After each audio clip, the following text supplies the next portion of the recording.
would tell us that they want to play around the map once again. But we know how this pick can work. Pick potential's there, a part of initiation towards the back line. There's a lot you can do with the Nocturne, and reason it's banned all the damn time in this region. Viego, though, RNG just say, hey, we'll take it again. Remember, it can still be flexed around, but Xiaohu in game 1, that was kind of a must ban that LGD didn't want to take away. And we're still going to see the Nautilus coming through for Ming. It looks like kind of been rising up as the premier support on this patch, unless you're going for something a little bit funky like a Kalista Taric or any of these things, but certainly been very, very strong. Now when we look across at LGD, Akali slipped through the ban phase. Ooh. And that is going to be picked up now for Xiye in that mid lane. And I'm excited for this because for Cryin, one of his weakest, he's been the weakest laner, actually the weakest mid laner, to be honest, that we've kind of seen coming through. He's been really poor this split. And when you've got something like an Akali that you need to try and punish early, there is a big question mark around Cryin as to whether he can do so. Does take the LeBlanc into this matchup though, can do relatively okay, but still going to be pretty hard because obviously you can't get the Sigil of Malice on towards the Akali when she's in her Shroud. A lot of these things become a little bit more difficult with the mobility that Akali has. But you can always just check the Shroud. I mean, that used to be just the way to go, I remember. And I'm sure our audience remembers old Akali with the purple Shroud and how easy it was for LeBlanc just to double distortion because the AoE was good enough to hit about 80% of it. So yeah, things have changed a little bit, but I am excited if we do get the assassin versus assassin matchup, Dagda. Cryin versus Xiye may not be on the top tier of everyone's mid lane tier list, but it is still a great matchup nevertheless. Now, let's walk into the next. Here we go. English is first language, but I'll struggle with this. The next bans and talk about ADs because it's double support ban from RNG, but we still need RNG to pick up an AD carry, so wouldn't be surprised if LGD try and snap one from Gala. Yeah, I'm actually surprised to see the Ezreal ban as part of LGD's go-to here. Obviously, they're trying to be like, hey, look, well, it gives a free lane to Gala on the bot side, but we have seen the Divine Sunder's nerfs, which directly hit Ezreal. Now, he's still got a lot of things up and available, right? Varus still up on the cards if you want to. Kaisa, which has been the kind of the Gala go-to. You're not particularly struggling here as Gala to find a pick for yourself. And as well, don't forget, if you go towards this Varus pick, Kramer has the Ziggs. He's perfectly happy to play these styles in towards some of these AD carry picks, which is why I kind of like that RNG are holding off on that bottom side of the map, making sure they know exactly what Kramer's doing before they start to lock in that AD carry. Almost wouldn't have mind seeing the jungle flex last, right? I just want to point out that you pulled Ziggs through. If that is seen, Mundo as a last pick is just such an easy option, but of course, not going to be the case and pretty irrelevant at this point. Just something to consider for us going into future. LGD, what do they want? A form of engage alongside the Volibear, the Nocturne. Something that can submarine alongside him. And they picked the Rakan instead of something like the Galio. I like this for Mark. It has been a good pick in the past. And it helps solidify some of the situational engage that LGD have already built. And now we got to see what's going to be that final lock in going through. I mean, something like a Kaisa, you're just picking yourself into a poor matchup, so I'd be surprised to see that coming through for Gala. But I mean, Gala's played it countless times. It's one of his favorites, and we are just going to see it locked in anyway. So this is going to give a hell of a lot of pressure over towards LGD. On that bottom side, Kramer Mark should have a lot of control just off of the hail of blade or hail of arrows being stronger than the Acatian rain that Kaisa can turn out. So I think you've got a window here, Shadow, now on this Volibear to play down towards that bottom side. But as you talked about, like a lot of backline threats, still a team fight orientated composition from LGD, just having a lot of flanks to try and threaten on towards Gala and on towards the backline. Whereas for RNG, you actually kind of have a very similar story, right?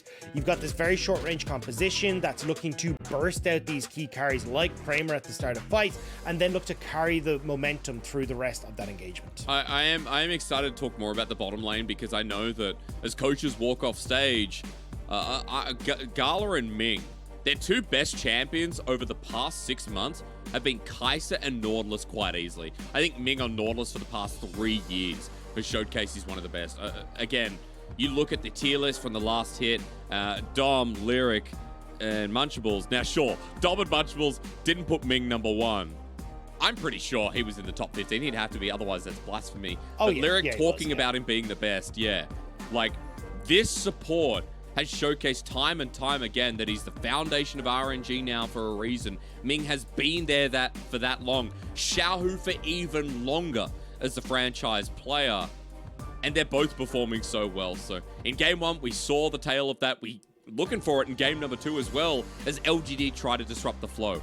Just remember, Dagda, and for everyone else out there, RNG 1 and 5, they are the MSI champions, and they're still sitting down so low. LGD 5 and 3 though, and they were on a 3-win streak before they came into today. Only dropped a single game to Suning. They beat Invictus Gaming, which is always a lull, and they destroyed Rogue Warriors.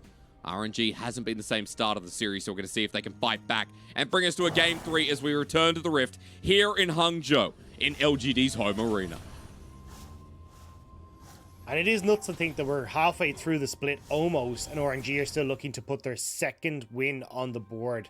Struggling after MSI, but a win could be what's on the cards here for themselves. And it feels like if they want to do that, the best way for it is to start looking towards those dragons once again, right? Olaf superb at taking these early objectives. Same when you look towards Cryin, who should have priority in mid. Start to threaten down towards this bottom side, force some honesty on Kramer and Mark, and look to get this dragon stacking going. Look for the early dragon stackings then. Again, the Olaf away, second game in a row. This is what we missed, folks. Is Flash burnt? I mean, it's an Akali, but yes, Xiye took Flash. Shadow's going to burn his as well. I mean, wait for the undertow slow. Ming's there. Flashes away. This is what we missed at the level 1s. Double Flash that LGD had to burn in response. Oh. Fearness actually cheesing Xiaohu here. Bit of sustain here. Bit of sustain. That's an equal trade. I actually think Xiaohu's okay with the Q, but Umbral Glaive flashes away. Q wasn't up, but Fearness was going to do it, and Xiaohu respects it. Never mind. There's one back for LGD. Yeah, I think it would have been a bit ambitious for Fearness to flash under the turret, but obviously Xiaohu pretty worried about it. I thought Wei might have just tried to run straight topside, but you can see he's kind of a bit low himself. And now, engage on bot side. But almost happens. good trading back here from Kramer.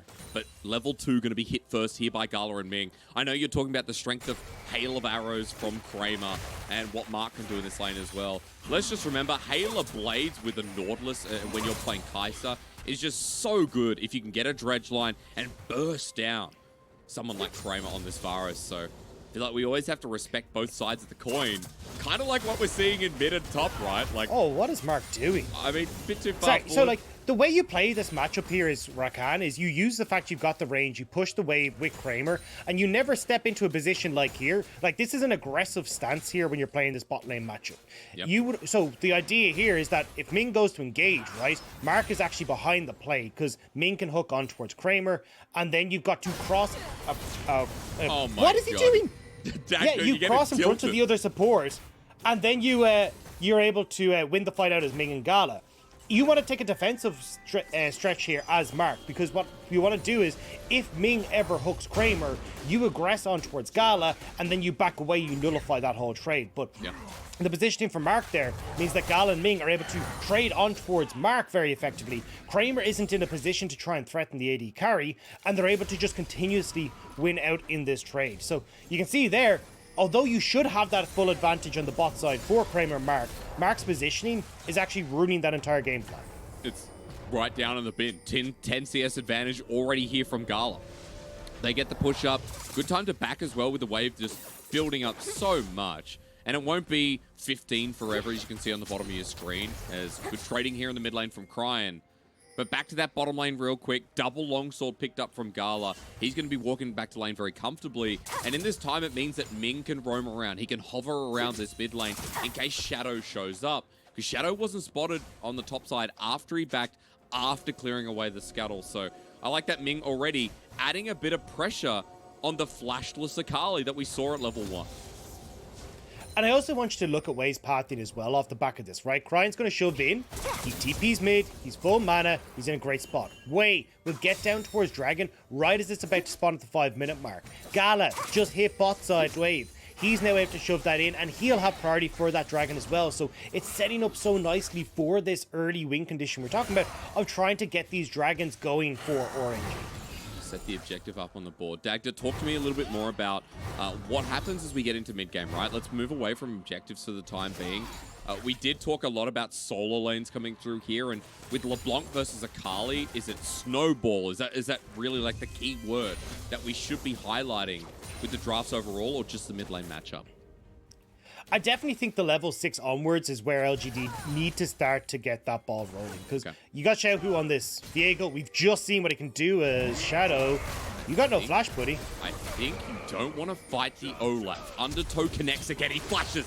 He wants this one right on in as Mark hits up as well, but he's down for first blood. A response now as Kramer gets hooked on in. Cryin low on the mana bar, but Xiye's now joined on in. Kramer getting hit by Ming into the shroud. Kramer running for his life, and he survives. Ming went way too deep, and RNG can't follow the play.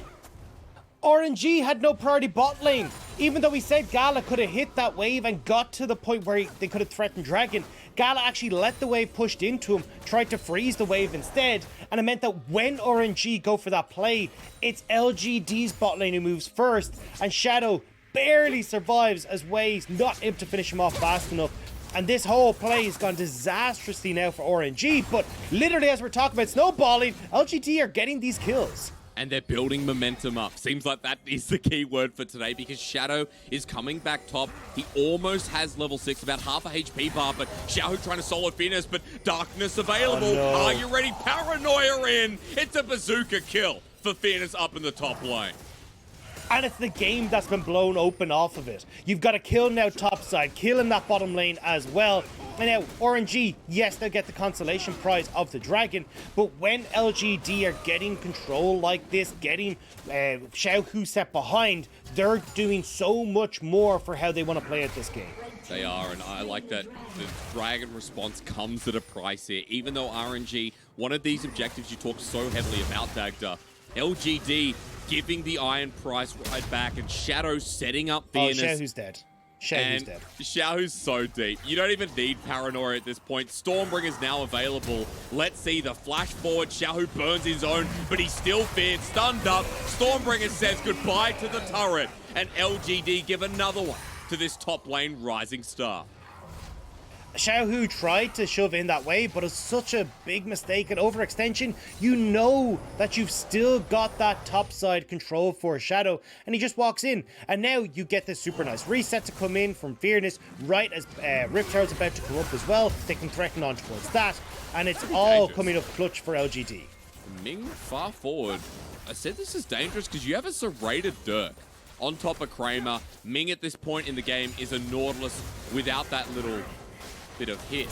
Kramer gonna get locked on down. Gala hits ulti first, and he'll fall to the ground. Wasn't expecting that one, but RNG have a bigger wave, and Kramer didn't respect the fact.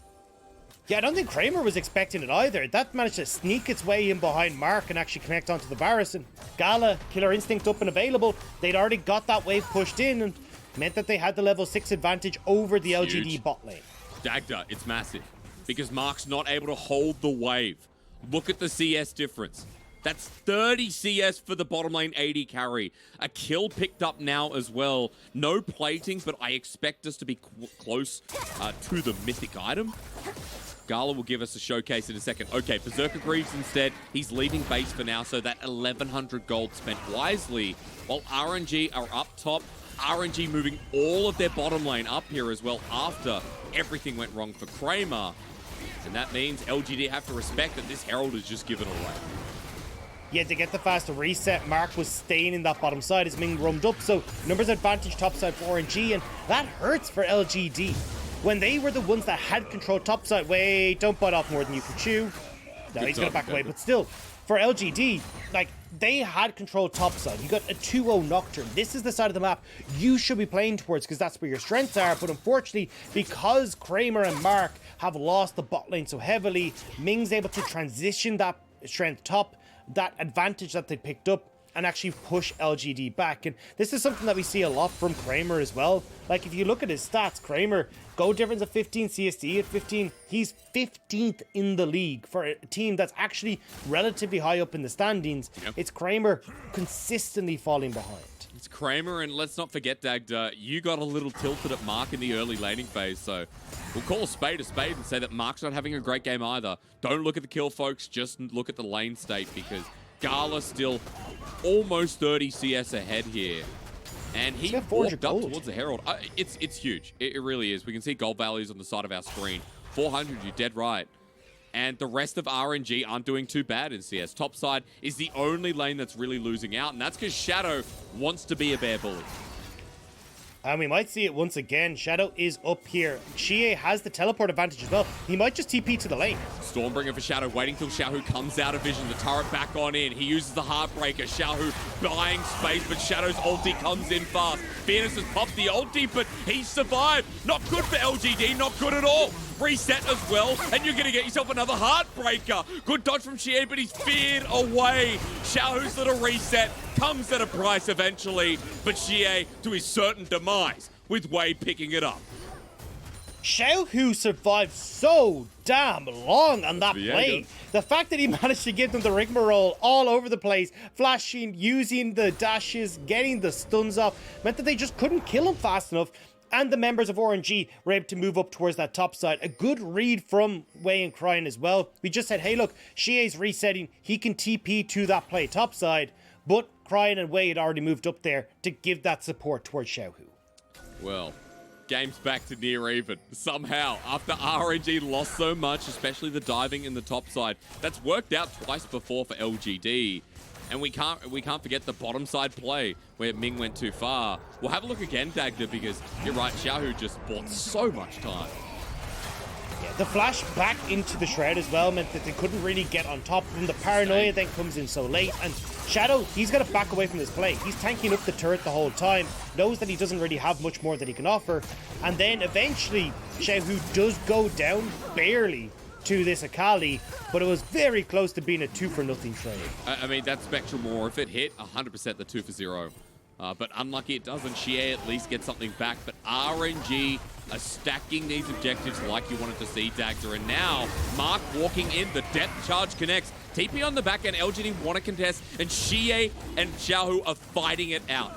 Cryin is now here, 5 members on top of the dragon, and it's gone. Cryin jumping on in, and this is not good for LGD. Way's gone into Ragnarok while Xiye into the backline. This Akali has bought so much space, cleaning through RNG. The dragon comes at yet another price. Xiye walking forward, kites away.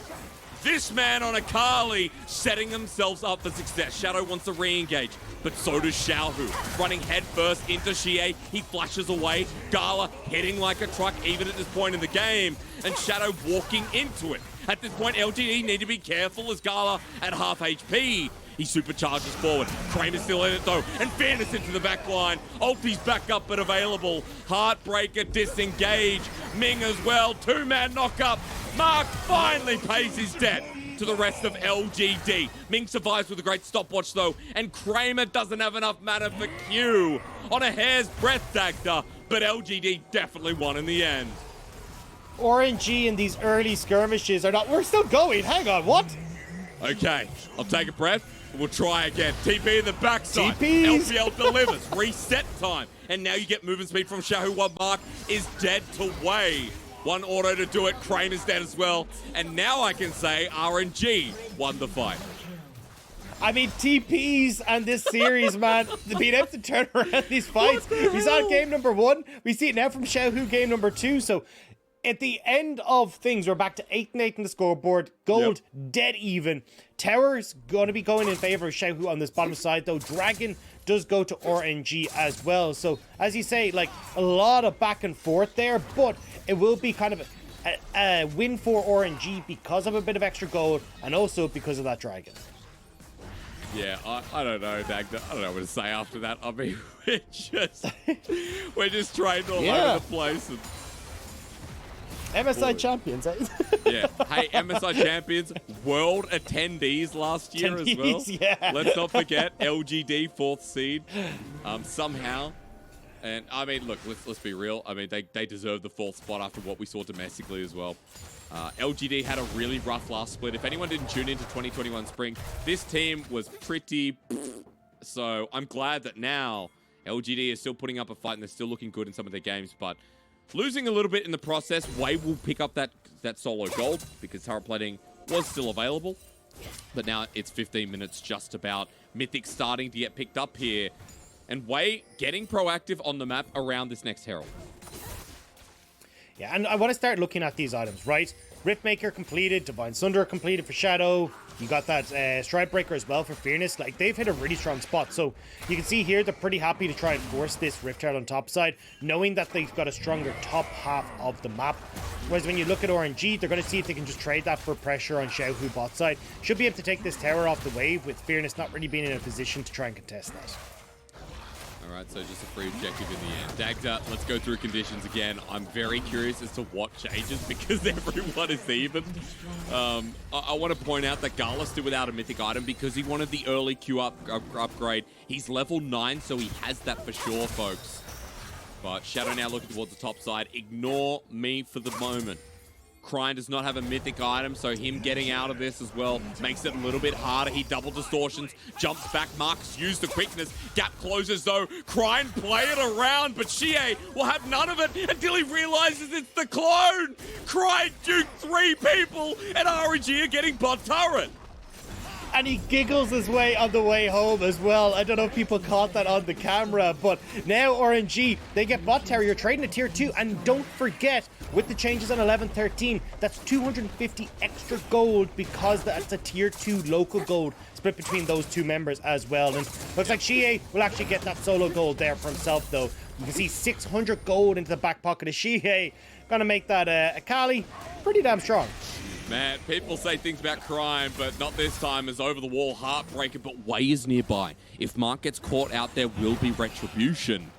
But RNG are safe for the time being. Xiaohu didn't have to burn the flash, it's just the ulti, which is cooldown. It's not too hurting. Is that a word, Dagda? Hurting? Yes, it is. Sorry, today. Yeah. It's just not, it's not a good English day for me. But Dragon's up in 20 seconds, and I want to talk about this because we now have a Mythic on Cryin, who just made a fantastic play. We have Mythics on everyone on LGD, though, and because it is 11-13, did we talk about Prowler's Claw, Dagda? Did we mention it here today? Yeah, I'm kind of surprised to see that. I just assumed that we'd start to see the Duskblade come through a little bit more. You don't have the same advantages that you did before, right? Where you get the 21 lethality versus the 18 lethality that comes from Duskblade. It is just bog standard 18 lethality now across all these, but also just the fact that you can't really get that full utility out of the Prowler's Claw now. Yeah. You can't use it on allies or anything like that, but look, he's still going for it. He's still going to be able to give maybe some opportunities to use it to try and gap close and get those the ultimate off. The Chains of Corruption, that's the word I was looking for. But look, either way, it's not going to make too much of a difference, right? You never really get to use the passive, the invisibility from the Duskblade at Drakthar too much. So in the grand scheme of things, it's not the end of the world. Not the end of the world. I just still find it curious, right? Again, you and I talked heavily about 11-13. It was in there as a note, but like, oh, no, it wasn't even because we're like, oh, probably not going to see it. Extra 30 seconds on it as well. And as Dagda said, only enemy champions now instead of enemy units, which is a very big deal. So we'll have to see how Kramer's able to utilize it in the fight as Varus here as he heads towards the second item. And as we head towards an Ocean Soul in 4 minutes, RNG have picked up 3 dragons, only 1 was contested. And the biggest thing for me, Dagda, is this is just like game number 1. RNG fought over the Ocean Soul. LGD didn't have a dragon to their name, and they were forced into a fight that they didn't want to take. And I think that's alarming when you see Gala's heading towards 2 items now after picking up the Kraken Slayer. You know that Cryin is going to have that Morellonomicon or another second item soon. And the Olaf as well is going to hit his maximum dosage. Fun fact, Mundo's new ulti, as he is just getting to that point in the game. So I think for RNG in a very good position, despite gold still being even. Gala could be in trouble here though. Shadow off in the wings. Just going to be able to force Gala back, so they should get the tower here. And the thing that I want to talk about though is last game, much more of a poke, sorry, it's not poke, pick composition coming through from LGD. They're actually good to fight this time around, right? They can definitely go for some of these picks with Fearness, but their backline threat is sky high. I really want to see Xiye get a stopwatch for this next fight, though. With how important this soul is going to be, buying that time, that extra space in the backline is going to make such a big difference, especially for people like Gala, threatening on towards Wei, these kind of things. But looks like he made out of the opportunity as he's got a pretty full build at this stage. Yeah, I mean, yeah, he does full build at this time of the game. That's wow, how did that happen? And Cryin starting to get ambitious here as he jumps on in. 2 minutes 45 until we see that dragon, so any earlier fights won't have the same impact. Both teams just trying to farm. LGD sitting around mid. They know that Xiye's top. But TP's coming in. They know there's numbers advantage. They're on top of Kramer. Chains Corruption doesn't matter. Way's going to run him down. Well, Shadow tries to get something back. Xiye is in later, but now Shadow's dead. 5 versus 3, now 4. Ming drops down, but it doesn't matter. Xiye trying to carry the fight, but Xiaohu's doing the exact same. They have to help out Cryin, who's versing the Akali. Heartbreaker in, Spectrum more, sped up here by the Hallowing Path. It's Xiye who flashes, Shuriken flips, blast cones away, but RNG are not done. The gap close is intense, and Way wants to run him down. Mark coming in from the wing as well. They jump back up, but LGD, I'm surprised, Dagda, they got so much when they lost so early. Yeah, it's a 2-for-2 trade when all is said and done, but key summoners blown across the board. Look at the flash gone on Gala, Ming, Wei, also on LGD's side as well for Shadow, Xiye, Kramer. So when we look towards this next dragon, a lot of those sitting duck AD carries become a lot more vulnerable, and we can see the engage here. They think that they've got it with Xiaohu being able to come in the side here for RNG. Kramer burst out, but watch Xiye on the top side of this fight. Get the Shuriken flip directly on towards Gala. After dealing a little bit with Shadow, then bursts out Gala at the top side of that fight, which makes such a big difference. But now, a minute until this dragon. You've got that Zhonya's that we wanted to see completed from Xiye off the goal from that skirmish. So now for Gala, you have to be a hell of a lot more careful in this fight. For Cryin, you don't have Xiye as a target you can burst out, and can definitely make things easier for LGD. I wish we got to see the camera better from Xiye's perspective in that fight, because for him to salvage how horrible of a start that was is kind of a testament to how this guy's been playing. Again, we've been complimenting Shadow. I think this series hasn't been his best. It definitely hasn't been up there. But Xiye has had a pretty decent time, so 3-1-3. Okay, I'm lying. Just the fake game wasn't amazing. But on the Akali deck, a very different story. 2.5 items now as well. Zhonya's to buy time. A stopwatch there through the inventory of Shadow as well. And RNG want this soul. 23 seconds until it spawns, and they're making their way into the river. The thing is, though, like, RNG are so much better at playing over a... Hang on. Okay, Ming tries for the engage. I know you want to say something, Dagda, but it's on a whim. Chains Corruption there onto the support. Shadow's running in, though. I'm not sure that's the plays. He goes Golden Way, wreaking havoc in the backline. Mark getting everyone, but they've taken away Xiaohu. In an instant, he's gone. Numbers advantage for LGD, but locked down is Shadow and destroyed. Jungler is the bigger take here, as it's now 4v4. And now as LGD, you have to fight this, but as you said, 4v4 Xiye. Xiye's locked down. Way's going in. Gala with the killer instinct as well. We've seen this from the Kalista AD carry. He's got everyone under his wing. Xiye trying his heart out, but the damage doesn't come close. Fearness under turret. Cryin runs on in. And RNG, you group up like that, they're happy to hug you tight. And I was about to say, LGD, they can actually play this a little bit slower, right? They do a hell of a lot more playing over that wall where you can poke with Kramer, with Fearness, even his Qs, Shadow as well, being able to throw down some of these Sky Splitters and start to see what you can make work. But unfortunately, they decide to engage on towards RNG, giving them the opportunity in that fight to go toe-to-toe. And RNG, they get that win. And now Xiaohu, don't mind if I do, I'm going to wander over here and I'm going to start up this dragon. But Shadow's on the outer rim. I want to highlight, because I didn't in that fight, a Cryin on this LeBlanc. Having a real good game here. We're going to look at the replay before Dragon starts. Dagda, his positioning is as good as Xiye's. Yeah, Xiye here is actually a bit unfortunate, where he's giving all this damage into the front line. He's actually not able to use this perfect execution for so long because he doesn't have a threat. And then here, Cryin goes in, gets the CC, but Fearness, he's gone. Well, there you go. There's a Cryin montage being built up yet again. Gets the pick up on the top laner. If Dragon wasn't getting started, it sure as hell is now. Yeah, it's gone. I mean, this is now Baron RNG. Kramer tries to sneak it in. But look, Baron, Ocean Soul, everything for RNG. And this is where LGD, right? Their early game has been okay, but their mid game has definitely started to fall apart. Their objective setup hasn't been there. Their team fight decision making hasn't been there either. Yep. And unfortunately for them now, RNG, they're on the hunt. Well, see who they can find. Xiye lucky to get out. Of course, Control will help him be saved. Now RNG pushing that vision forward. It's an Ocean Soul. It's a 6k gold lead. Dagda in a comp like this that has a Kalista, LeBlanc, even the Viego. There's a lot of bursts, so if LGD get caught out, it's your inner gone, it's your turrets and your base gone. It's so much from this Baron power play that if LGD want to win this game, they cannot afford to let RNG push these sides and get any closer. But this is the problem, right? Like, the big strength that I saw for LGD is kind of getting these leads and running away with them.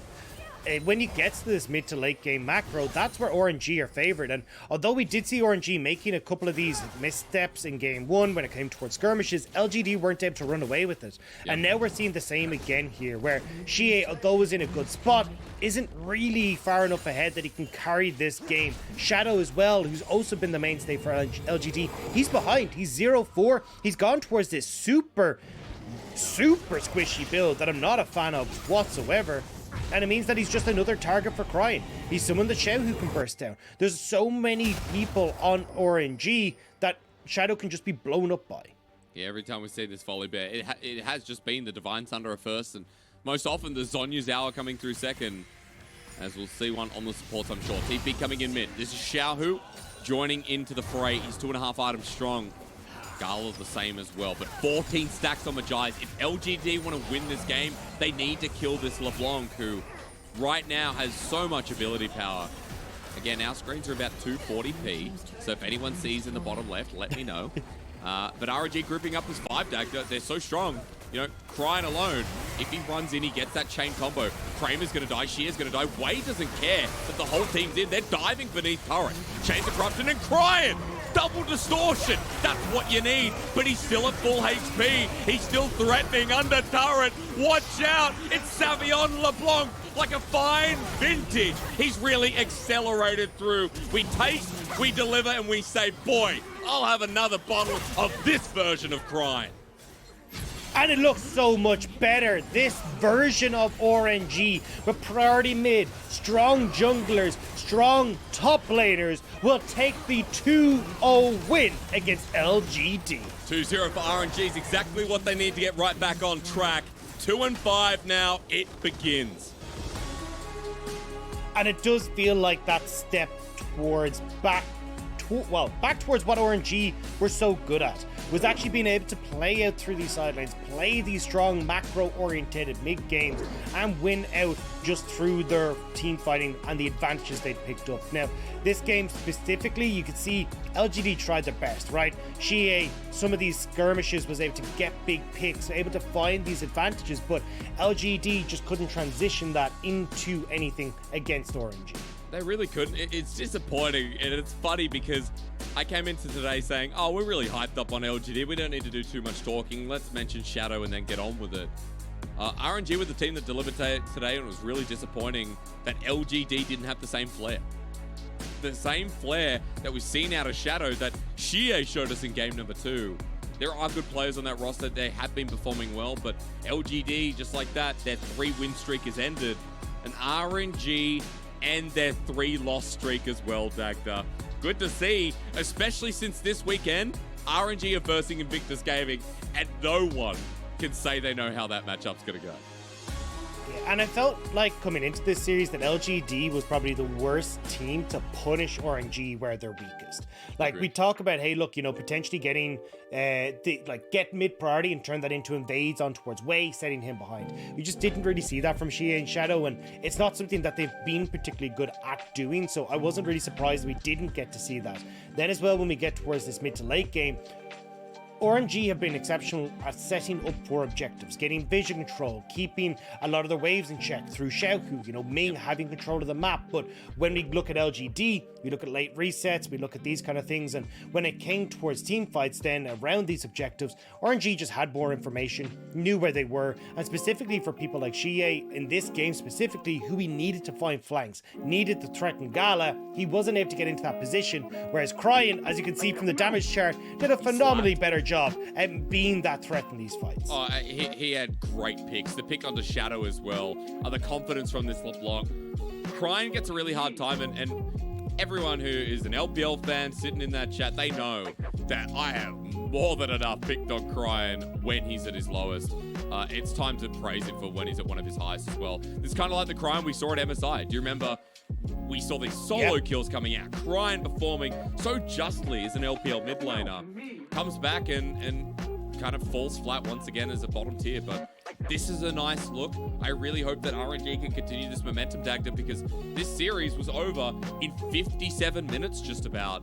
That's such a good sign for the MSI chat. Like, people have been waiting for this. And we stopped blaming meta. We started blaming macro and individual plays. I'm glad that now RNG have that start of momentum. Again, keyword for today. And IG V5 EDG. Still, though, we can see some of those skirmishes going awry, right? There is those moments. In game number 1, we saw it quite a bit. Game number 2, we still saw inklings of it where these fights just were not going their way. And we even, like, yes, we had those shenanigans with all the TPs and everything in the kitchen sink and then go to the neighbor's house and toss in their kitchen sink at this play. But either way, they still had these issues. And I think that's the biggest thing for me is that, like, against teams that we saw, like LNG, Suning, JDG, these teams are teams that would be able to punish where RNG are weakest. And that's still not filling me with the biggest amount of confidence. I think LGD, just as with their style of play, was a team that was the best set to lose to RNG. I also think, you know, you speak words of truth there, right? Like, sounded so odd. You speak words of truth. But RNG today, the difference I noticed was, I think, Wei a little bit more in control of his pathing, a little bit more control of the game. And while I agree, in terms stylistically, RNG a better fit, I think we also have to give credit that Wei felt a bit more solid. And the best part about RNG in their successful 2021 spring last split was when Wei was on this Udyr, when he was on even things like the Rumble as well. We saw that at MSI. Wei was one of the best junglers. One of the best. Canyon was obviously the best, let's not lie. But his solidness, what am I even saying? He was bloody good at MSI, and I hope he's good again, Dagda, especially with jungle pool changing that little bit. There we go. Honestly, I think a large portion of what helped this game specifically, at least game 2 anyway, was just Cryin looking good, right? Yep. It's very hard to keep control of your jungle when your mid's being hammered back and is... Actually, what was the stat? I actually had it. Cryin is 19th when it comes to CSD at 15, and is 20th when it comes to goal difference at 15. 17 teams, folks. He's below people that are being subbed in. I think there's maybe 2 other mid laners that are below him. Like, Cryin has been atrocious in that mid lane. So the fact that we actually got to see this big performance in LeBlanc gives a lot more priority there. And you can see the difference, right? Wei has control of his jungle and is able to then have more influence on the map. 0-4 for Shadow on this Volibear. Like, it then felt like Wei had more impact and more avenues to try and play his style, where he wasn't being pushed back by the opposition mid laner and their jungler. Yeah, and that to me shows like the strengths returning for RNG. Still, you're right, a lot more needs to be seen. I wonder how they'll go up against IG towards the end of the week. It's just one of those days, man. I don't know what it is. Just one of those days where I can't speak properly. And it's... Hey, you had a busy day. I don't blame you. I've had a busy day. I put an oven in, okay? I undid a PowerPoint. Electricity was off. I'm not an idiot. Very big day for me. But, you know, LGD, we have to go back to the drawing board. Just a reminder, 5-4 now, so they will sit underneath OMG. And Dagda, their schedule is really hard. FPX EDG are their next 2 matchups. And if they're struggling against RNG, like, even FPX after losing against Victus Gaming, I'll say their form is still high. EDG slammed down OMG, so it's not going to get easier for LGD running towards the midway point of the split, which is in a couple of days. Yeah, and at least for RNG, right? They got V5 as the next one. Maybe they can kind of use that as another confidence boost to get themselves going. But they do end up facing off against EDG at the end of week 6. So that is going to be the real test for this team, and a real test to see if this mid-jungle 2v2 can continue to step up to the mark. Whether we start to see a little bit more cohesiveness, I'll say, from Ming and Gala in that bot lane. We're still seeing some missteps, although this game 2 spoke volumes to kind of how solid they can look, absolutely destroying Mark and Kramer. So I definitely think we'll get to a stage where things will look better for RNG. It's just going to take some time. Yeah, I would say that, like, this is a good stepping stone, and from here on, we look towards the sky, and we'll still be surprised if they fall flat. Dagda, Cryin was MVP, and all I can say is this man had a very good game. I think he had a very decent series, honestly. It is nice to see him pop off, and on a pick like LeBlanc that can be so volatile and can fall flat, this is a super pog moment for the man that cops a lot of heat from RNG fans, in particular, I'm sure.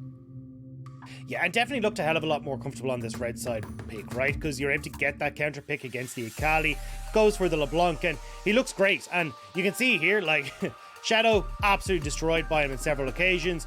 Resets up this fight as well for RNG so successfully. And with these few kills going his way, was able to just continue to snowball the game, pick people off, and make it so difficult for people like Kramer and Shadow, who, again, not a big fan of this build. Really need to get a little bit more sustaining, or at least survivability in towards this build. But it meant that for Cryin, he was delighted. Picks off Shadow there, getting more kills here and all over the place, and just sets up RNG so nicely in these fights.